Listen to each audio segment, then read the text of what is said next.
What is going on, guys? Back in the shop today after a killer weekend.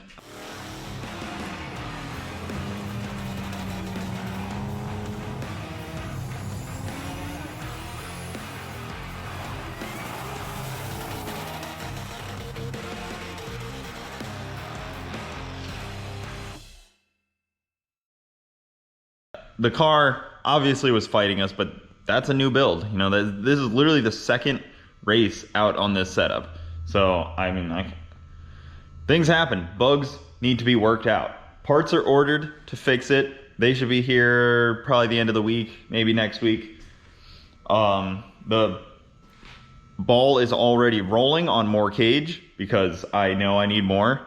Basically, right after it went 840s for the first time, I called up ProFab and made an appointment to get a full cage put in, like real race car stuff. So that's already rolling. I know a lot of you guys are concerned about that. Parachute setup should be working now. I just had to cut this guy shorter because it would just pull out almost all the way, and then finally it would like spring out past it. It just took a little second. It had like a little lag. There's just a couple little things I need to do to this car. I need to clean it up. I need to reorganize the shop, all my tools that I brought with me. There's so much little stuff that goes into racing and getting this car down the track, and all of the prep and all of that stuff that you guys don't even see. And then, you know, there's 2 or 3 days to prep for a weekend race. It's crazy, but that's why the 240 hasn't really been worked on much, because I've been so busy getting this car to be in a state where it can hang with the people that are running 750s and 770s. We're not there yet, but we have been taking all the necessary steps to slowly get it there. Obviously, this type of car, it doesn't just roll out going 740s, but we're gonna keep pushing it, keep leaning on this motor, and see what we can get out of it. I'd love to eventually get a 730 out of it, so before any of that, I'd really like to make sure that it's got all the proper stuff, that I am ready, that the car is ready to run those kind of numbers, because it's not just, you know, your run-of-the-mill, oh, let me just let off this button and run a 730 real quick. It takes time. You gotta build up to that. I'm going to be spending the first portion of today's video just organizing the shop and going through the car, making sure it's good, nut and bolting some stuff. I want to put it up on some jack stands and look at everything under it. You know, that kind of normal stuff after a big race. The car needs just a quick gone through, a couple of the fluids checked, a couple of the fluids changed. Maybe I'll change the diff fluid. Car is 100% good to go though, besides just getting a new bump box in, obviously. But other than that, there's nothing physically wrong with the car. So that is really awesome after a long weekend of struggles and beating on a car. All right, but I'm gonna get to this organization here because it is a mess in here. I know it may not look like a mess to some of you guys, but to me, it's pretty bad in here.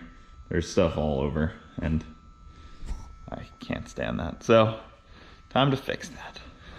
All right, so I'm just inspecting everything under the car. Everything looks really good still. Dirty, very dirty, but really good still. Everything's tight, everything is intact. There's no crazy wear marks, none of that normal stuff. I highly recommend laying underneath your race car after a race and looking over everything. You will thank me later. Yeah, so just kind of digging around under here.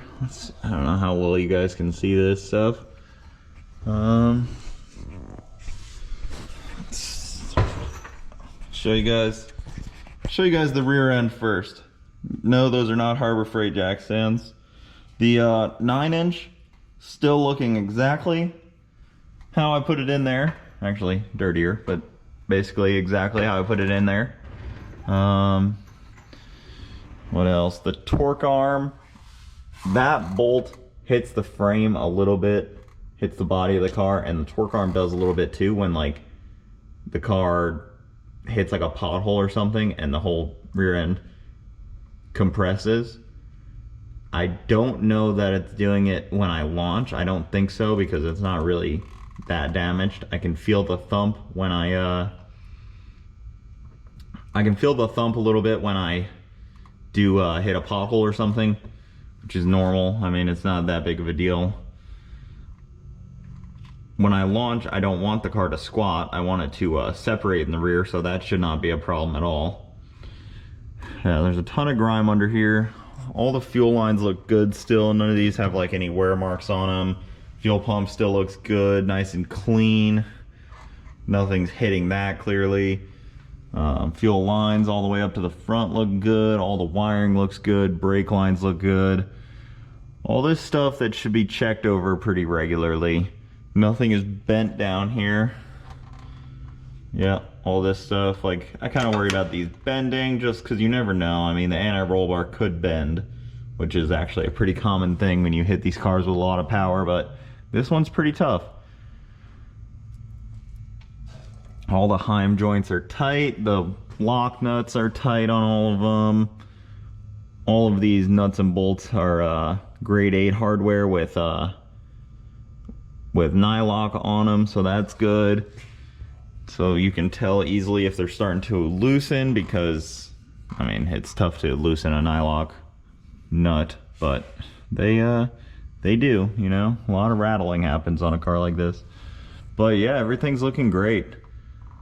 Drive shaft still looks really awesome. It's honestly amazing how well this car is holding up, because we have been beating on it pretty good so far. But yeah, I'm probably just gonna clean off the diff. I may drain the fluid and go get some new fluid, change that, just because it's been, you know, it's been in there a little while now. It deserves some fresh fluid. This diff takes a firm abuse. Super impressed by everything. It's all Midwest chassis back here. Those guys helped me get all this stuff spec'd out. Killer job.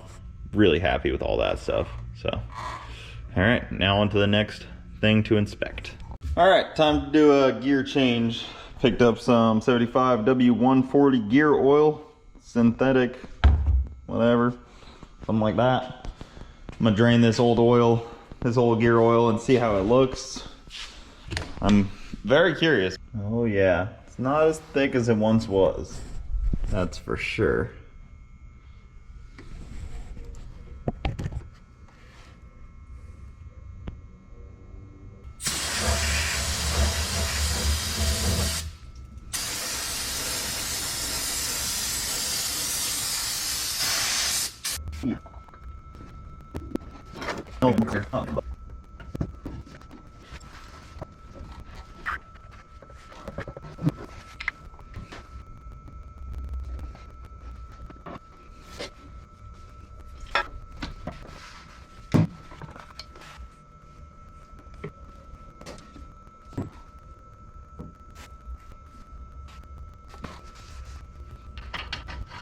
All right, guys, a little late night shop action here.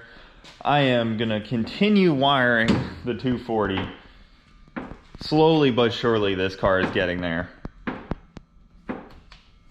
I have a lot of parts coming for the Camaro, but until those all come, it is 240 time. Look at that new sticker. Dang. Motion Raceworks 7-second club. Pretty cool. That is definitely pretty cool to be a part of that pretty exclusive club. So I'm just sitting here looking at the data logs, taking a break from the wiring. Here's all the spaghetti. I don't want to give you guys all of the secrets, but let me just tell you guys something that'll probably surprise a lot of you guys. No boost was added from the 820 pass to the 780 pass. The only thing Alpha did differently was he added a couple degrees of timing up top, and he added like 200 RPM on the leave. So it left a little harder, which we all saw on the 60 foot, and it made a ton more power up top. All right. You might be wondering why I have a massive thing of vinegar, and that is because this freaking ice tank is nasty. Let's get a flashlight.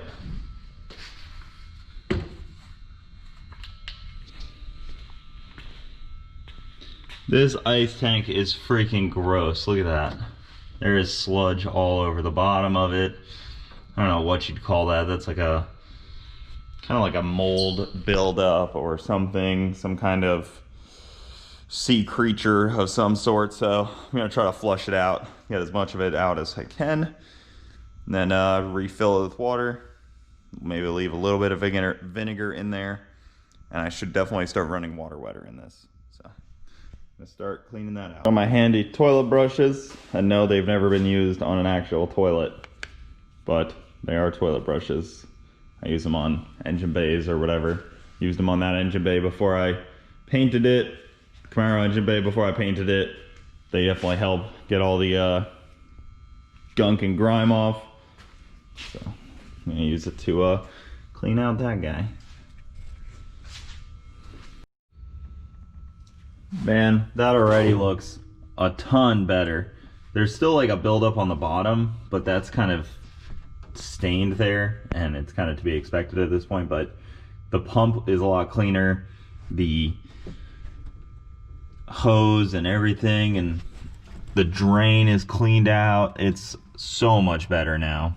It's hard to get it all out by just draining it. I would need to use like a shop vac to really get it all out, but it's definitely something that should be done pretty regularly, because all of that junk is just going through the intercooler and it's just getting clogged up in there. So at some point the intercooler becomes almost useless because it's just clogged up with a gross buildup like that keeps building up. So definitely clean those out every now and then.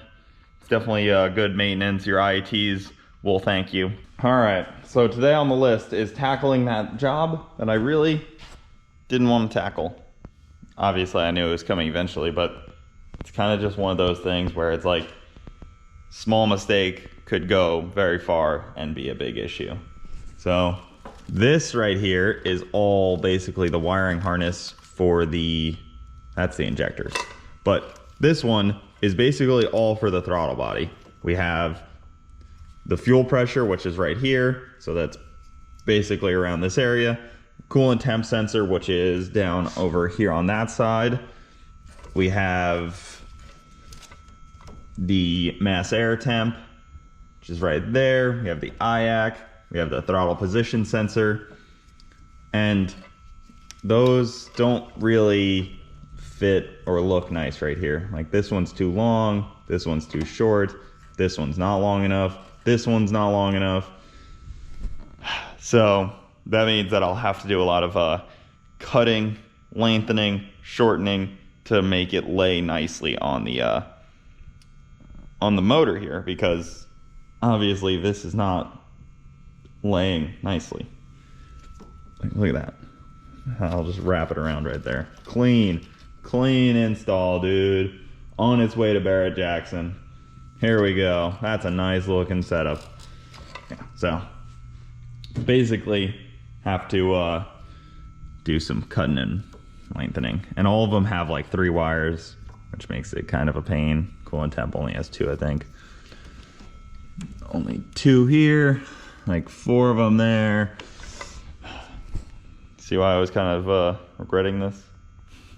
Not regretting this, just dreading this one portion. This is my throttle bracket, massive deal, because carburetor life. Let me get my wiring cart. This guy, that guy, all these guys. Wiring cart, here we go. All right, do your thing. Wire yourself and go. All right, that's not gonna work. All right, I extended these 2 wires right here. Well, I shortened the mass air temp, so it goes right to there. It was really long before. I extended the coolant temp sensor one that goes under the intake there. And then I extended the fuel pressure one that now also goes under the intake and goes right into the fuel pressure sensor. It's starting to look really good now because everything's kind of tucked these are obviously the coil harness. Once I finish bolting up the headers, put in the spark plugs, I'll put the coils on. The old beater here is just racking up the miles. The goal is to have this thing hit 300,000 miles. I just, for some reason, think that would be cool. We're at, yeah, 236. Couple lights on the dash. All right, guys, just got a fresh cut. A little cleaned up on the sides. Boy, Henry's out here in the sun. It's been pretty cold for him, so he's spent a lot of time just in his heated house up there, even though I have to put him in there, because if I didn't put him in there, he would just sleep next to it, and then it would get really cold out at night, and then he would get cold. Not sure what he's thinking. Also put this little tracker on his butt, double-sided tape, so we can't lose him. How you doing, buddy? You seem tired. He is a reptile, so this cold weather really slows him down. There's a lot of flies around you, Henry. You kind of stink. Did you step in poop or something?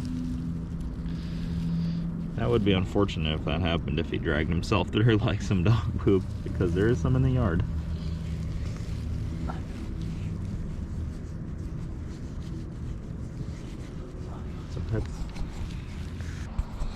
Alright, that's enough Henry for today.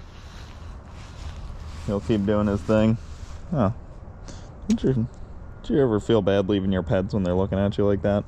When they just want to be pets?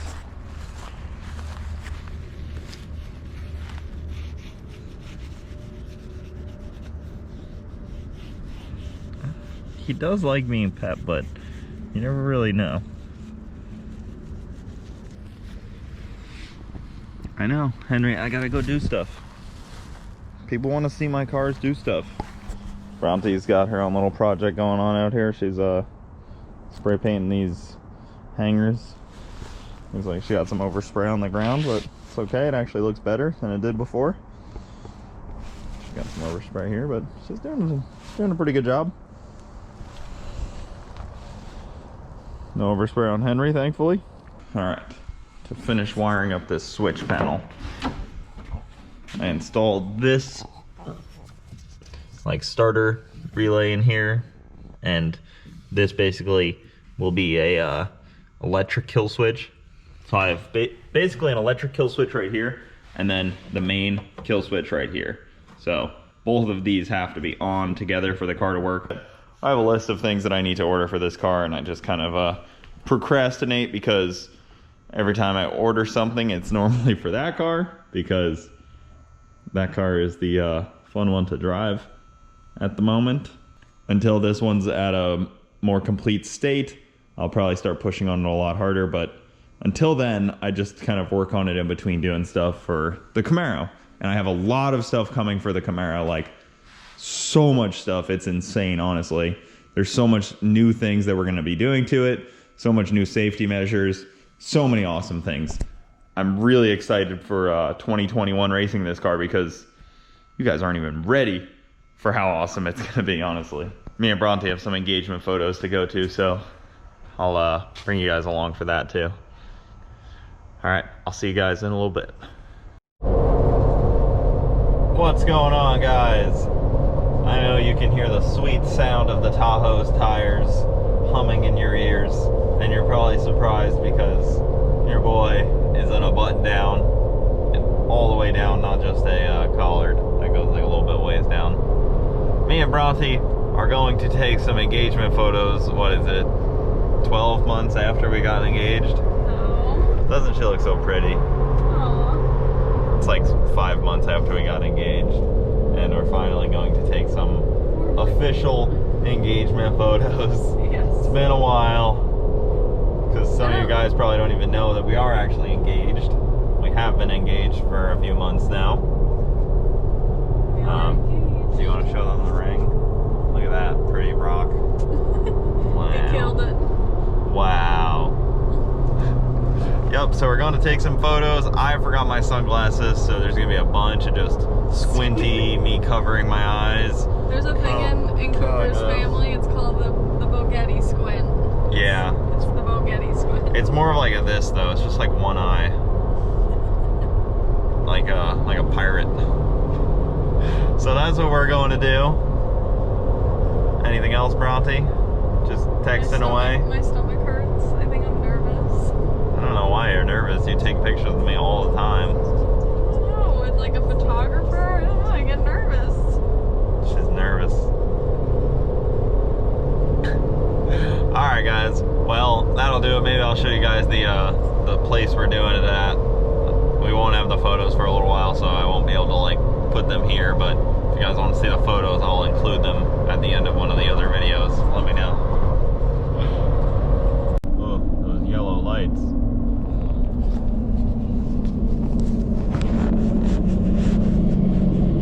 I'm always complaining about the yellow lights in all my cars, but I never do anything to change it. One of them deals, you know? Sounds Well, like a typical cover. yeah, me and Bronte just did our photos. What do you think? Think they were good ones? Cute. Yeah. Yeah, there's gonna be some good ones in there. Yep. It was weird, the photographer showed up with just an iPhone. These photographers these days. He's joking. Yeah. She was amazing. What else? There was something else I was gonna say. I don't know. Must not have been that important. Alright guys, well, thanks for watching. We will see you next time. Keep it saucy.